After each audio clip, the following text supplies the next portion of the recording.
Welcome to Everyday Gluten-Free by Karen.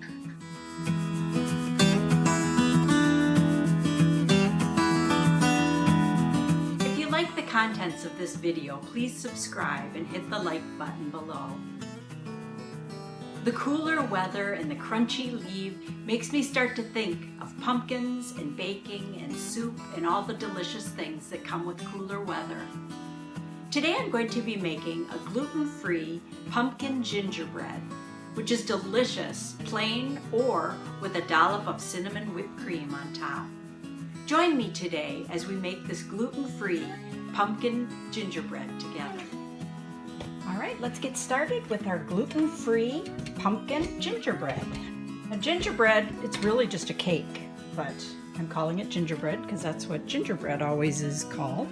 I'm going to start with a can of pumpkin, just a small can, the 15-ounce one.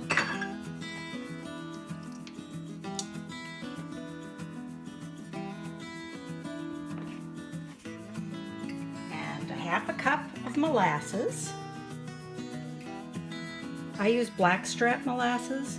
You can use a lighter molasses if you like. I just like the flavor of blackstrap the best.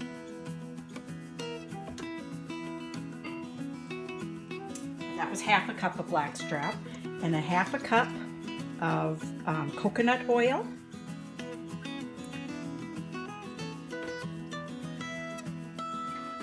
Half a cup of maple syrup.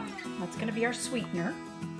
I guess molasses has a little sweetener in it too, but not super sweet. I sprinkle my envelope of unsweetened, unflavored gelatin. I'm just going to get that stirring in there so it doesn't get lumpy and so it can start to dissolve.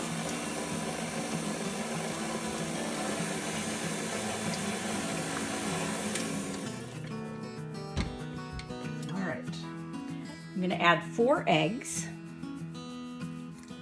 4 large eggs, and a teaspoon, or 2 teaspoons of fresh ginger. I just take my frozen ginger and take a microplane, and I don't even peel it.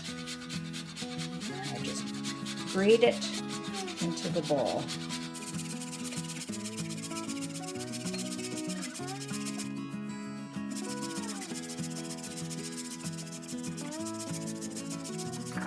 Then I'm going to add 1 teaspoon of dried ginger, 1 teaspoon of cinnamon, a half a teaspoon of cloves, a half a teaspoon of black pepper, a 1/4 teaspoon of nutmeg, half a teaspoon of salt, and 2 teaspoons of baking soda. Just get that mixed around here.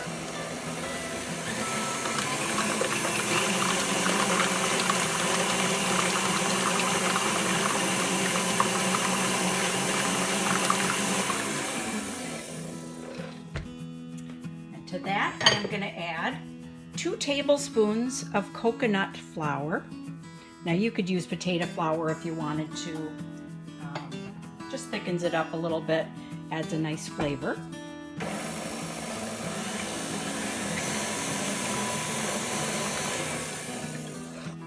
And half a cup of buttermilk. If you want to make this dairy-free, you could use almond milk or coconut milk or any other kind of milk. You could even just use water if you wanted to. And then 2½ cups of a gluten-free flour blend. I'm using my gluten-free white rice flour blend that I'll leave a link below, but you could use any kind. It doesn't really matter. And I'm just gonna pour part of this in, and it's 2½ cups. Just let it mix in there, and then add the rest.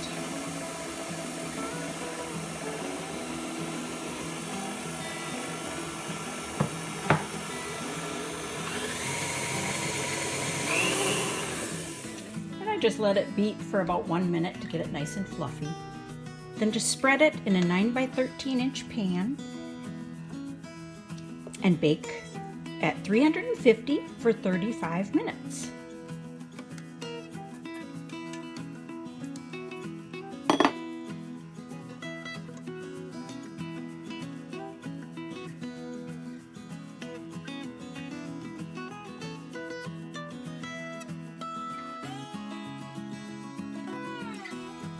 And it's baked for 35 minutes, and I'm going to let it cool just a little bit on the wire rack before cutting into it. If you have any suggestions of other recipes that you'd like me to try to make gluten-free, you can email me at everydayglutenfreebyKaren@gmail.com.